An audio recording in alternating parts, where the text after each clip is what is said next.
బొమ్మెర గ్రామంలో Congress party MLA యశస్విని రెడ్డి గారు రేపు జరగబోయే పార్లమెంటు ఎన్నికలలో కడియం కావ్య గారి గెలుపు కోసము బొమ్మెర గ్రామంలో బహిరంగ సభ నిర్వహించారు. గడప గడప ప్రచారం చేస్తూ బహిరంగ సభ నిర్వహించారు.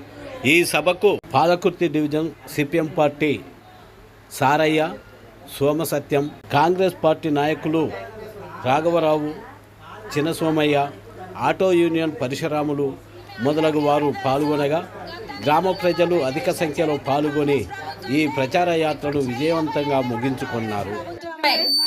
మరి అవతలాల కళ్ళు కొడుతున్నాయి అంట ఇవన్నీ చూసి, అరే వచ్చి చెప్తే అదే రైతు బంధు ఏరంటిరి అదంటిరి ఇదంటివి, మరి వాళ్ళేమో అన్ని చేస్తున్నారని వాళ్ళకి కళ్ళు కొడుతున్నాయి. మరి ఇదే కాదు, కోడ్ తర్వాత 2500 కానివ్వండి, ఏదైనా అన్ని కూడా ప్రతి ఒక్కటి ఒకదాని బట్టి ఒకటి అయితే కాంగ్రెస్ ప్రభుత్వం హయాంలో.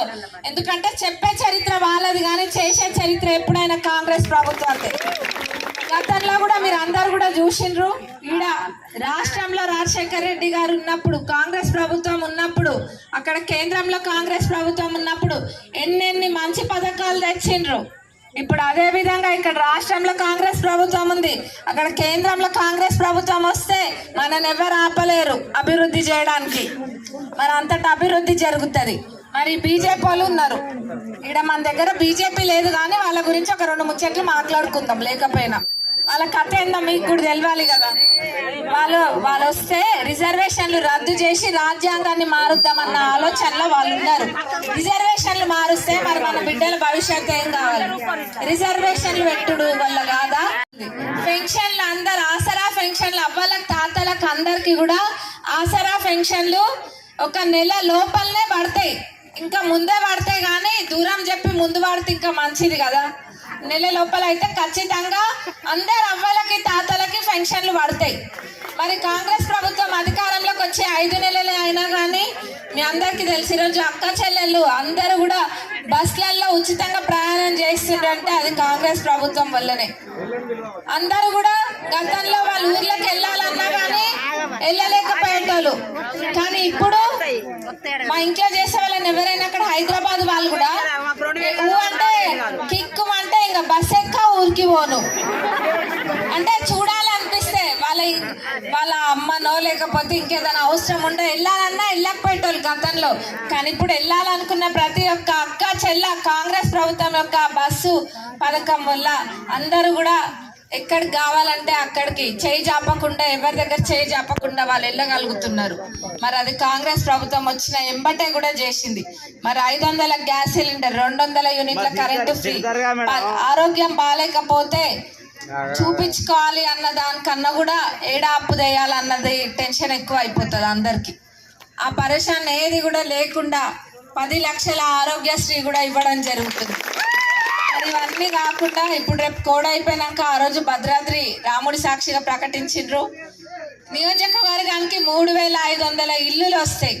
మరి ఆ 3500 ఇల్లులు కాకుండా మన నియోజకవర్గానికి నేను ఇంకో 1000 ఎక్కువ అడిగి తీసుకొస్తానని మీ అందరికీ కూడా నేను మాటిస్తున్నా.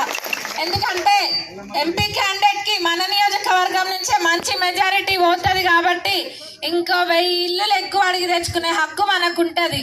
కాబట్టి తప్పకుండా అట్లా తెచ్చుకొని అర్హులైన ప్రతి ఒక్కరికి కూడా ఇల్లులు పెట్టిపించే బాధ్యత నాది. మరి మీరందరూ కూడా చూసిండ్రు, రైతు బంధు పడ్డదా పడలేదా? 9 అన్నారు, నిన్ననే వాడే అన్నదానికన్నా ముందే పడ్డది కదా. మరి అదే విధంగా రేపు ఆగస్టు 15వ తారీఖున సంతల గారికి, వేదిక పైన పెద్దలందరికీ పేరున నా యొక్క నమస్కారం తెలియజేస్తున్నాను. ఈ రోజు ఈ బీజేపీ మాట్లాడుతుంది, రాముడు మనవాడు అంటాడు. రాముడు బీజేపీ వాళ్ళ చిన్నయ్య లేకుంటే సీతమ్మ వాళ్ళ చిన్నవ్వ? రాముడు అందరి వాడు. కాబట్టి ఎప్పుడు రాముడు మావాడు రాముడు మావాడు అంటే మావాడు కాదు, అందరి వాడు రాముడు. రాముడిని ముందర పెట్టుకొని ఓట్లు దండుకుంటున్న బీజేపీకి బుద్ధి చెప్పవలసిన అవసరం ఉన్నది.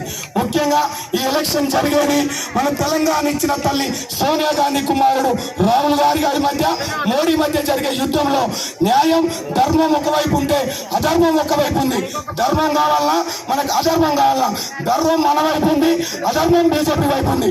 కాబట్టి దయచేసి మన అభిమాన నాయకురాలు రాహుల్ గాంధీ గారిని ప్రధానమంత్రి చేయాలంటే రేపు జరగబోయే పార్లమెంట్ ఎలక్షన్ లో కడియం కావ్య గారి చేతి గుర్తు పైన ఓటు వేయాల్సిన అవసరం ఉంది. మరియు మన గ్రామ సమస్యకు వస్తే గతంలో ఉన్న స్థానిక ఎమ్మెల్యే దయాకర్ రావు మాట్లాడుతూ ఒక నిజం చెప్పిండు. ఏం చెప్పిండంటే దున్నపోతు గట్టేసి బర్రెకు పాలు పెడితే వస్తాయి అన్నాడు. ఇప్పుడు టీఆర్ఎస్ దున్నపోతు, బర్రె కాంగ్రెస్. మనకు ఓట్లయితేనే ప్రజా సంక్షేమ పథకాలు వస్తాయి తప్ప బీఆర్ఎస్ బీజేపీకి ఓట్లేస్తే ఏం రాదన్న విషయాన్ని మీరు గమనించాలి. ఎందుకంటే మన ఎమ్మెల్యే గారు గెలిచిన వెనువెంటనే మన గ్రామంలో ఉన్నటువంటి హెల్త్ సెంటర్ కు ఫండ్ శాంక్షన్ చేయడం జరిగింది 2 లక్షలు.